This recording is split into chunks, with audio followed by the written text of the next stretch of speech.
So I just read over your form real quick. Just seems like so you have Archie, uh, still puppy, correct? Yep. Yeah, I think he's about almost 7 months now. Almost had it? Okay. Um, so you guys must have sent your form in a bit ago, huh? Yeah. Yeah, Yeah. sorry, it's been busy. Yeah. We Uh, figured everyone getting dogs around the same time. yeah, okay. And then you're looking to push his obedience to like the next level. This is what it feels like. Yeah, and I mean, honestly, so I mean, we've been trying to kind of do it on our own, but I will say, like, we're busy and haven't been able to do too much yet. I mean, we kind of just taught him like the very, very basics, like Mhm. sit, paw, down. We're working on walking on the leash, but I mean, I would say, like, he doesn't, if we call his name, he's not always going to come. He'll come because he's like excited to see us. But if he's playing with something, if I say like Archie come, he's not going to come to me. He's going to keep doing whatever he's doing. Okay, So like, we've worked on a little bit, but definitely still in like the puppy stages, and you know looking for some professional help there. okay. What about for you, Kevin? I would echo the same points. Like, I think he knows most of the words that we say. He just doesn't always like follow it, especially when Mhm. he has a stick and you're trying to get him inside. He'll Sure. kind of do his own thing. Um, Hmm. Yeah. I mean, he's kind of like, he just kind of follows us around everywhere. So it's hard to kind of like practice any of that for us because he's, he will always just kind of stay by our feet. And um, I will say we did have an instance where someone was watching him, and there was something that he's always kind of just hanging out like off leash in our yard in the suburbs. And there was an instance where it never had any issues, and then something fell from the roof, and he got spooked and ran, and they couldn't get him back. So that we don't take him off the leash at all anymore now, because we just don't know if like something's going to spook him Yeah, again, and just because we haven't really gotten to that point, especially in the city. I feel like we're pretty confident it would be fine, but we just haven't gotten you know to that point yet where we're willing to try it, because we don't want him to be running in the street in the city, things like that. sure. But typically he's usually stays close to us, and but he's kind of always on a leash now. Okay. So when that thing fell from the roof, he was in the yard, and then like they were trying to call him, and he was just kind of staying at bay. Is that correct? He like sprinted into the woods. He got like really spooked, and I wasn't there, like I said, someone was watching him. It was, I think, like maybe like 10 giant like boards. Hmm. They were doing like roof work, and he was Sure. sitting right at like the base of Hmm. the ladder, so he was really close, and like probably thought it almost hit him. Hmm. And so he got like spooked and ran, and it took him a while to get him back. Gotcha. He kind of darted. So yeah, we're a little cautious now, because we don't know, like, especially in the city, if something like that's going to happen again. But I wouldn't say he's like skittish at all. Hmm. Um, like vacuum noise. I mean, we live in the city, so there's always kind of stuff going on. And even when we're walking him, he doesn't really like scare easily. I think that was just kind of like a one-off instance. Sure. But yeah, he's kind of always on the leash now. Okay. Anything else? I don't think so. No, I mean, I mean, sometimes it's always playful, but he'll like kind of go after your arms if you're like playing with a toy. Hmm. yeah, It doesn't hurt. It's just like if you have friends over, then it's that people don't realize that he's just kind of just doing it as a playful, and he doesn't bite down or anything. But I think that's one thing we'd like to improve a little bit. Sure. Like puppy biting or nibbling. Yeah, yep, it's definitely puppy biting. He's really just like kind of putting his mouth around your arm, but like not biting down at all, so it doesn't Okay. hurt. Sure. Anything right. else? I think No, that's about it. Okay. I'm assuming before reaching out, you did some research on us and how we train, the methods that we use, and everything. a little bit, yeah. But if you could give us kind of, I don't know, maybe just a Yeah. refresher, good. Yeah. So for the consultation, I educate people on how we train, why we train the way we train, and expectations and all that stuff. Okay. So everything that you're dealing with, pretty standard stuff. Um, in regards to the flight response, anybody or anything can become scared, anxious, or nervous. It's just whether or not do those things happen at the right time, right? So in your case, you don't have a skittish dog, but when something lands right here and he feels immediate danger, he's still going to have flight response. Okay. And that's something that we can work on. And I'll explain how we do, because I get like most common thing is dogs scared of fireworks. And you know, a lot of times when I talk to my clients, I tell them, it's like, you know, if you know your dog is scared of fireworks, you'll want to work on that. So it's less likely to happen that they're going to take off should you get in a situation where there's like a random firework at the park. Okay. So my preferred method of training and the way that primary method of training is a remote collar or e-collar. Okay. So a lot of people call it like a shock collar. That term shock, in my opinion, is incorrect. One, you're not electrocuting your dog. Okay. It's the primary thing. Two, the term shock comes from, e-collar has been around for maybe 40, 50 years, I think. And when they first came out, they had like 3 to 5 settings. Okay. Now the collars that we use have 127 settings. So the difference is 5 and 127 are the same, but I have 122 more divisions. Okay. So before, you could be on 3 or 4 and your dog was yelping, or you could be on 2 and your dog wasn't listening. So you're kind of stuck. It's either your dog was yelping or your dog wasn't listening. Okay. Because since there's only 5 levels, the jumps were greater. So with ours, 40, 60, 50, 49, 51, 56, we can really fine tune it to the dog and the situation. Okay. So it's much more refined now. The other reason why shock is used is because in dog training, there's like 2 major fronts. There's your positive only, which is treats and toys and play and praise, no corrections. And then there's trainers like myself that use everything. You know, we use positive reinforcement, which is treats and food. And we also use positive punishment, which would be remote collar, prong collar, aversive type methods. Okay. And in my opinion, these things work really well together. Okay. So they use words like shock in the positive reinforcement only realm because they want to deter people from using the tool. Okay. Or it's just ignorance because they'll, like, I hear it so many times where someone say like, oh, you're electrocuting your dog. And it's like, it's not electrocution. They use the technology on humans. So have you ever been to a chiropractor or physical therapist before? No. Have you ever seen like in a movie or you'll see like little circles with wires and it'll move the muscle? Have you seen that before? I haven't. I've been to one before. You've had that. Okay. So that's what's called a TENS unit, TENS. Okay. And they use it to relieve back or muscle tension, muscle pain. If you have really tight muscles, they use it to help relax the muscles. If you've not used a muscle in a very long time, they use it to strengthen the muscle. They use a lot in sports rehabilitation therapy. They even do it now with acupuncture, where they'll put the needle deeper into the tissue and then they'll connect it to the TENS unit so it stimulates the muscle deeper into the tissue. So it's electric, but not electricity is how I describe it. Okay. So it's simply a muscle contraction. And the reason why this is my primary form of training with dogs over 6 months is, one, at 6 months, dogs begin to treat their puppies as adults. Okay. That's one thing. 2, at 6 months, I can press a puppy to learn at an adult level, meaning off-leash reliability and all that stuff. Okay. 3, dogs are physical animals. You know, if Archie were to be playing with the dog and he maybe bit the dog too hard and during play, or jumped on the dog or tried to mount on a dog out of excitement, that dog may turn and nip and bite Archie as a means of telling him, don't do that to me. Okay. Dogs don't have conversations like we do. Okay. They don't sit each other down and go, hey, these are the rules of the dog park. We don't mount each other. We don't bark at each other. We don't bark at the fence. We don't charge dogs at the fence, right? They don't do that. If a dog gets out of line, whether or not they know each other, the dog may correct them using physicality. Okay.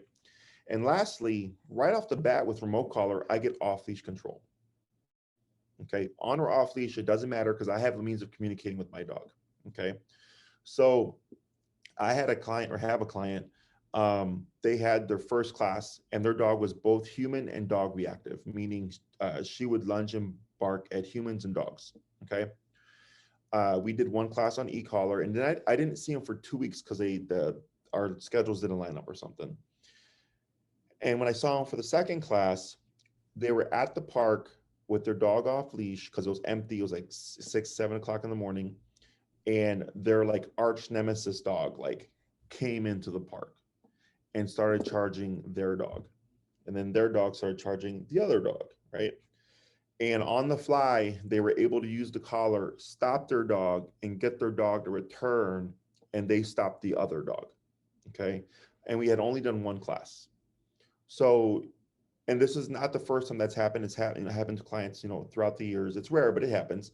Well, they'll have a class, and then something happens before I see them again, where the dog takes off, or there's an instance like that, but they have off leash control. Okay. So that's my primary reason is even when things happen on the fly, you can still control the situation, right? So like, let's say for Archie, you're at the park, he's having a fun time, and let's say he is scared of fireworks and someone blows up a firework and he takes off, right? You still have a means of making him return. Okay. So it's the only tool, in my opinion, that can get you as close to 100% control, even in moments where you've lost control. Okay. Questions so far? So is that something like you use just for the training, or do your clients keep that? Like, is that like the end goal to like always have that collar on, or? So in my book, when you need it, you have it. Okay. So like, let's say anytime you're going to be at the park, he's going to be off leash, I'd have it on, right? Let's say he's a great dog inside the house, and he's a great dog when people come over and we stop the puppy biting, you don't need it, right? Let's say you're going to go to a friend's house and there's going to be a lot more stimuli, a lot more things going on, and you don't know how he's going to behave, you would have it on, right? And the reason for this is, because that's kind of like one of the most common questions I get is like, when does it go away? Is there's a few reasons. One, you can't plan for life, right? Like it's happened to me where I've been at the park and someone blew up a random firework, and my pit hates fireworks. It's happened to clients. I've had clients' dogs run into like coyote here in the city, and in all those moments, because they had their collar on, they're able to, get control. Mm-hmm. I also had a client's dog who's completely social, and she was at Oz Park playing fetch, and then another dog came in and went for the ball at the same time, and they got in a fight. And within like half a second, she had her dog returning to her because she had the collar on, was able to like override the situation, right? Mm-hmm. So it's there in case you need it. If you do the training and you follow through with the instructions, you're not using it all the time. Okay. It's just kind of like your security measure. If something catches us off guard, it's okay. We still can get control back. Okay. Because like, let's say he's good obedience wise. Archie's great. He's listening. He's recalling off of playing with dogs and stuff. But then something spooks him again. Is if you call him, it's against his instinct to run to threat or danger, right? Because his primary instincts are survive and replicate. And if he's been neutered, then it's survive.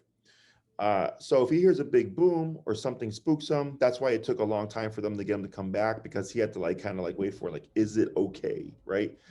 Because it's against instinct for a dog to run into danger. Same thing for a human.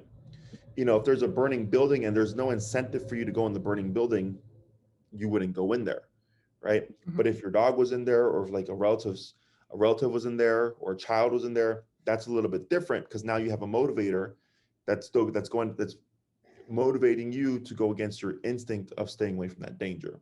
Does that make sense? The other thing is what's called opportunistic behavior. All animals have it. I guess a simple way to explain it would be, do you guys drive? Mm-hmm.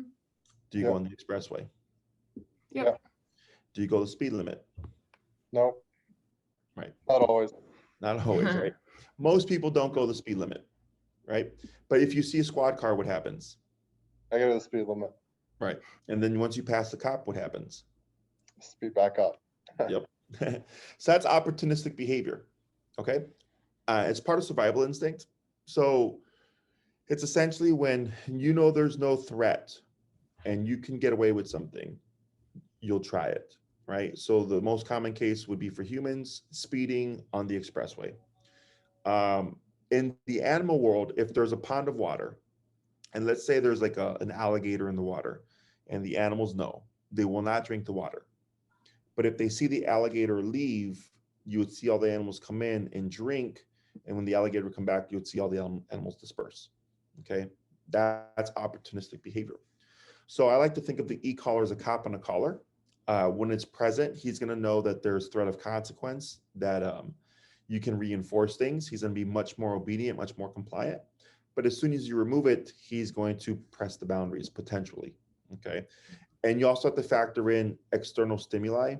So for you guys, if you have a relative come over or a friend come over, there's no, like, you know, dogs, how they tend to get like really excited in the very beginning, and then you'll see like the jumping and like the mouthing and all that stuff, maybe even barking, because there's a new stimuli in the environment. And then once it's been there for a while, most dogs tend to relax and chill out, right? So, but for you, you're just like, yeah, it's just our cousin. Like, you know, you're happy to see them, but you're not like super excited like the dog would be. Is in that setting, since there is an external stimuli, that's where these tools come into play, because it allows you to kind of balance out the setting for your dog so that we don't see the behaviors like the jumping or the puppy biting or whatever due to excitement. Does that make sense? Yeah. So when we do this, what dictates length of time and cost and everything is how well trained you want Archie to be. Everybody's life with their dog looks different. The two most important commands are heel, which is leash walking, and recall, which is come when called. Okay. So the sit, stay, down, and like place commands are kind of optional, so to speak, because I only teach things that you're going to use. I don't cover things or make you go through things if you're not going to use them, other than the heel and the recall. Heel has to happen in all cases of training, because it teaches the dog how the collar works, how it turns on and how it turns off, okay? And most people walk their dogs at least 3 times a day. So it's something that your dog would be exposed to multiple times a day. It's something that you practice on a regular basis that keeps everything in his head, okay? Because all the other stuff you would really only practice as like the need would come up. So if he's not ever off leash, technically you wouldn't need recall. Right? If you told me, hey, Jesse, all we do is walk our dog and he gets to run around in the yard and it's fenced in and he doesn't do anything other than that, then your risk or exposure to him getting off leash and running away is very low, right? But if you're like, we go to the forest preserve, we go to the park and it's unenclosed, you know, we go to this place where there's like other dogs off leash and all this stuff, and there's big streets nearby, your exposure to risk is much greater, right? Because he's going to be off leash a lot. So it just comes down to what the client's life looks like with their dog. And then we just cover the stuff that I know they'll need. And if everything's going well and they're doing their homework, then I teach more stuff. But I usually just focus on like the necessities. Okay. For Archie here, what do you feel like you're needing him to know or needing him to be able to do? Well, I mean, what do you think, Kevin? I think just kind of doing a better job on walking would be big. Like he'll have good walks and then he'll have bad walks where he just like tries to sniff everything and doesn't always listen to like, let's go, sit down. And then other times he'll be perfect. Right, you'll walk for, you know, 1.5 miles and he'll just be right at your side, and whether it's because he's tired or what, but like, you know, the whole walk he'll be fine. But yeah, it just kind of just depends. And I think that's just because we really haven't, you know, worked on that a lot. And you know, we always kind of want to walk at a fast pace, and you know, we don't really mind if he's ahead of us a little bit, but you know, we know obviously if like someone's watching him, or you know, he has to be able to, you know, be a little better at that too. And I think from what you said earlier, recall, because like when he took off, like getting him to come back, right? Yeah. And you know, I don't know that like that situation will really come up again, but yeah, definitely, you know, making sure that he knows, like, you know, to come back if we call him, or even if he's just kind of playing with something and we want him to come, come back. Mhm. Um, Do you ever go with them to like restaurants and stuff? we've been to like a couple, but not really because it's been kind of cold. But yeah, I mean, we would definitely like to. We'd like to take him, to the dog park, hiking, things like that.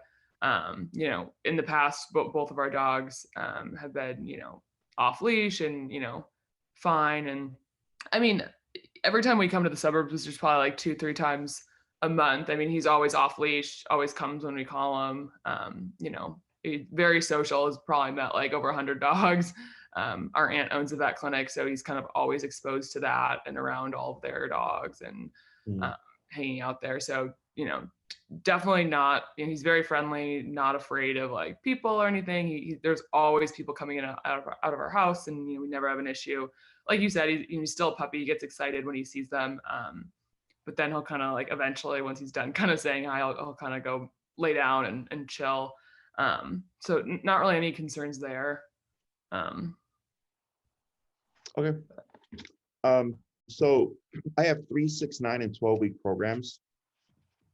Okay. The way I break them down would be like 3 week is I just want to walk my dog. 6 weeks is walk my dog, go to the park, so heel and recall. 9 week is walk my dog, go to the park, go to restaurants. So there's also stationary control, which is if I tell the dog to lay down, they won't move for like 2 to 3 hours. And the 12-week program is like all that stuff, walking their dog, going into the park, going to restaurants, going hiking, going to the dog beach, going to friends' houses where the dog's going to be in a lot of places and off leash a lot of the time.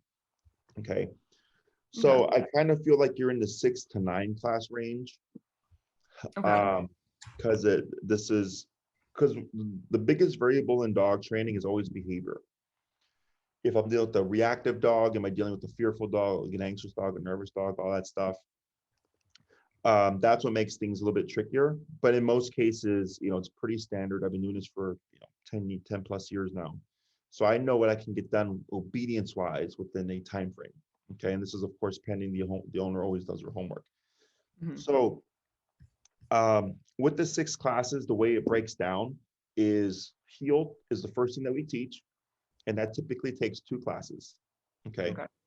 Because there's 2 parts to it. There's teaching the dog, and then there's teaching the human. So class 1 is teaching the dog, class 2 is teaching the human. Okay. And I coach you through all this. So the other pro with e-collar is that other methods of training require you to like kind of become a dog trainer to a degree. They're very kind of in depth. There's timing, there's your leash and all this stuff, and it takes kind of a bit of skill to do those methods. Not with a remote collar. Okay, it's very simple. It's very logical. I don't even touch the dog anymore. Like you would, if you're doing in person, you show up with your dog, your collar, and everything. We send you videos beforehand to prep you for the lesson. So when you come to the lesson, you're already ready to go. And then I just coach you through everything. Okay. And then I give you your homework, you leave. I see you a week later. We do a quick review, answer a few questions, and move on to part 2. Okay. And then I give you your homework, you leave, and you come back for class 3. Pending everything's going well, class 3, we're already jumping into recall. Okay. So heel tends to be the fastest thing that people teach because, again, most people walk their dogs 3 times a day, 7 days a week. So you're practicing that multiple times a day. Recall tends to take the longest for people to teach because it requires you to go to the park, have Archie on a long leash so that you can practice recall safely, and make sure that we make him come back 100% of the time. Because people jump ahead too quick a lot of times. Mm-hmm. And then they'll already take the leash off, and then they're like, Jesse, I call my dog, and then come back. And I go, yeah, because you're still training your dog. You're not practicing as much as you do the heel. So then recall typically is 2 classes, which leaves classes 5 and 6. Okay. 5 and 6, you can look at as kind of a variable. If your heel or the leash walking is going really well and your recall is going well and you're practicing, 5 and 6, we can teach stationary work. Like, go here and don't move for the next couple of hours. Or if you're struggling with either the heel or the recall, we can use that class to review it, kind of tighten things up, close off like any loose ends that there might be in terms of understanding the concepts. Or we can also use it on behavioral stuff, like the the puppy biting or whatever, you can use remote collar to address that as well. You can also use it to address any other behaviors you may not want, like counter surfing, jumping, puppy biting, barking, whining, chewing. You can use when it comes to stopping behaviors, you can cover that as well. But if everything's going great and he's taking to the obedience and stuff, I just keep teaching. Okay. So like I have he's a cream golden retriever. He just finished his program, and we covered heel, recall, stay, play, sit. We covered all 6 commands in 6 classes. Okay. His name's Webster. He's on my YouTube channel. But he took to the remote collar very well. And his owners just drilled out all the exercises. So they kept coming back, and I'm like, all right, everything looks good. Now the next thing. Now the next thing. Okay. What holds people back the most is 1, they're not doing their homework, or 2, they feel bad about using the e-collar.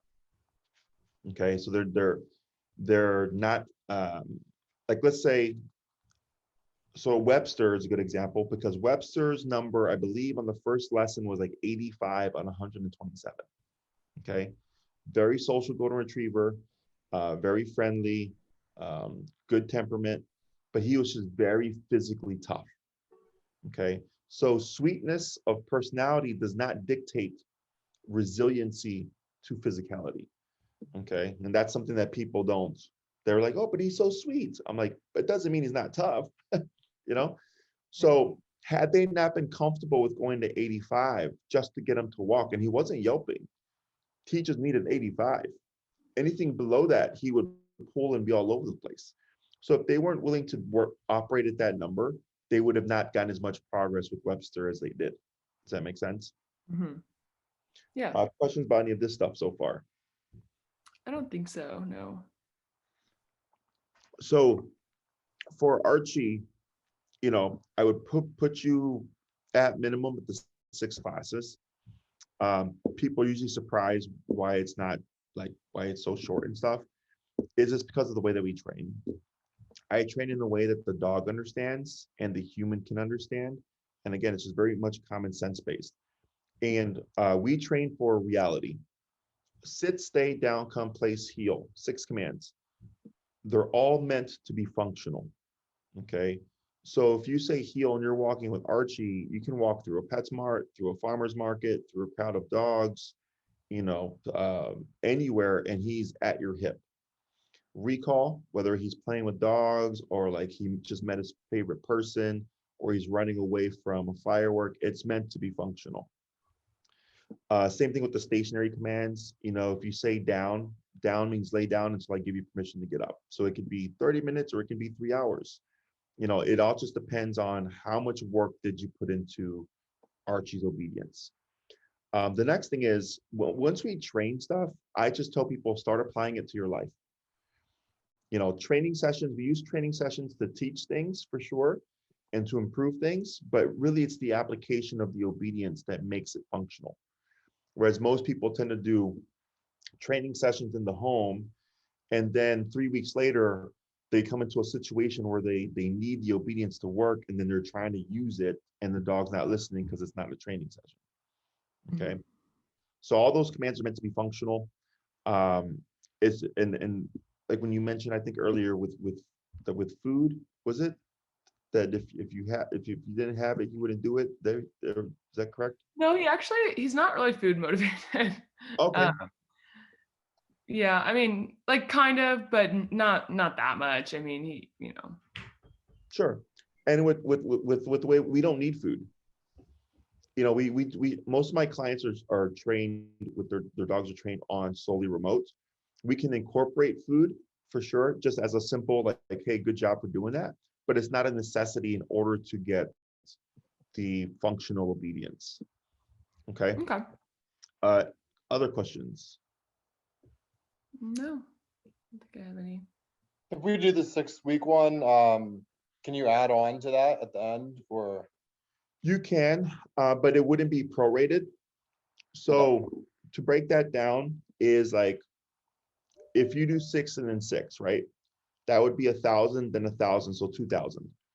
if you say, no, we want a fully trained dog up front and it's 12 classes, that's 1725, I believe.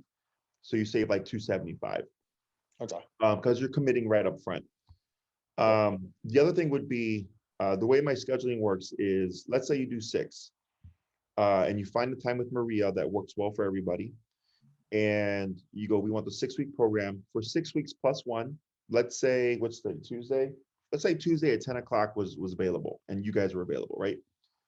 Tuesday at 10 o'clock for 7 weeks is your time. No one can take that from you, okay?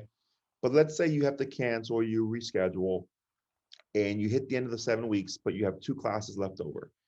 You don't lose the classes, but if we have someone that needs to book at 10 a.m. on a Tuesday, since you used up your priority, Maria would put that person so that we can keep my calendar going. But she would tell you like, hey, we had to, you only had 7 weeks of priority. We had to book somebody else. You have 2 classes left over. When else are you available? And then she'd figure out where to schedule you for your last 2 classes.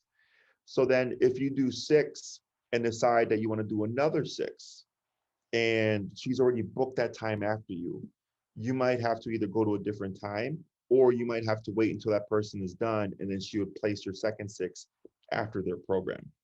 Got it. Okay. Because I think now we're booking into July because my schedule is so full. So this just helps keep my calendar going, keeps things running smoothly, but you don't lose the classes. If you commit the 12 up front, then you got that 10 o'clock Tuesday time slot, for 13 weeks. And then same thing, let's say you hit the end of 13 weeks and you got sick or something and you have to reschedule, then she would just help you schedule those last remaining classes. If no one wants the time, then it's not a problem. She can book you. We just don't know how it's going to work out because we could get somebody else that may need the time later on. Other questions? No, I think I'm good. Good, yeah. Okay. So, and you guys were interested in person, is that correct? Yes. Yeah. Yeah. So, what would happen is Maria, in terms of the collar, how much does Archie weigh currently? It's about 55 pounds, almost 60. Yeah. Okay. 55, 60. Are we expecting him to get any bigger? It's a good question. I don't know. I would assume so because he's only 6 months, but I don't know. Okay. So what I would suggest for you, and Maria would send you this information, is the Dog Trail Black Edition. It's meant for 70 pounds and over. It's the best collar there is. It's a 1 mile range, completely waterproof system, both the transmitter and the receiver. So Archie can go swimming in it. You could be in the pool with a remote around your neck and you're completely fine, okay? The reason why I suggest this is just in case he ends up being on the heavier side, you're not having to buy a whole new system. And remember, temperament does not dictate the level of the collar. So with this model, it's the highest output collar, which means you get more from less. So on the lower model collar or lower power collar, it's meant for 70 pounds and under. The way the contraction is delivered is different. On the higher output, it's more strong. On the lower output, it's gonna be a bit less intense. Okay. So 40 on one collar could be like 25 on your collar. Okay. So this way, if he gets bigger, or he just happens to be more physically tough, like Webster that I mentioned earlier, you're not worried about, oh crap, we got this collar in our dog. Like I've had dogs literally override the collar just because they're just completely, they're like so tough that you'll see their muscle contracting and they're just not fazed by it. Okay. And then Maria would send you that information.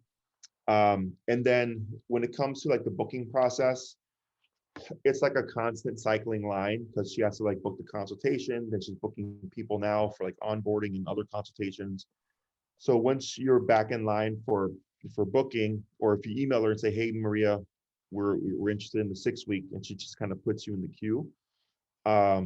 There may be a little bit of a turnaround time, as long as 5 to 7 business days before she gets back to you. So don't worry if you don't hear back from her within a couple of days. She's just going through all the requests. Okay. Other questions? What was the pricing difference between the 6 and 9 week? The 6 is 1,000, and then the 9. Pull up my website here. If it's on the website, I can just look there. Yeah, if you go to our website, you look up under services and rates, it's under obedience training, and you'll see a big table, and it breaks down all the pricing and stuff. Perfect. Okay. Anything else? No, this has been extremely helpful though, so Yeah. really appreciate it. If you want an idea of what the training looks like, feel free to, if you go to my website, check out the prices. You should see videos as well. You can click on any video. It should take you to my YouTube channel. Lesson ones are always great to watch because no one knows what they're doing other than me. You can even go to my YouTube channel and search like Webster, and Webster will bring up the dog that I brought up earlier. And he's a cream golden retriever, and he's the one that ended up going to 85 in terms of the intensity. So you can get a feel for what it's going to look like. Other than that, if you have any other questions, you can shoot us an email and Maria will get back to you. Otherwise, she'll be in touch with a breakdown of the model that I suggested, and then the rates as well. Awesome. Okay. Sounds good. Awesome, guys. It was a pleasure meeting you. Yep. Thanks so much. All right. Take care. Bye.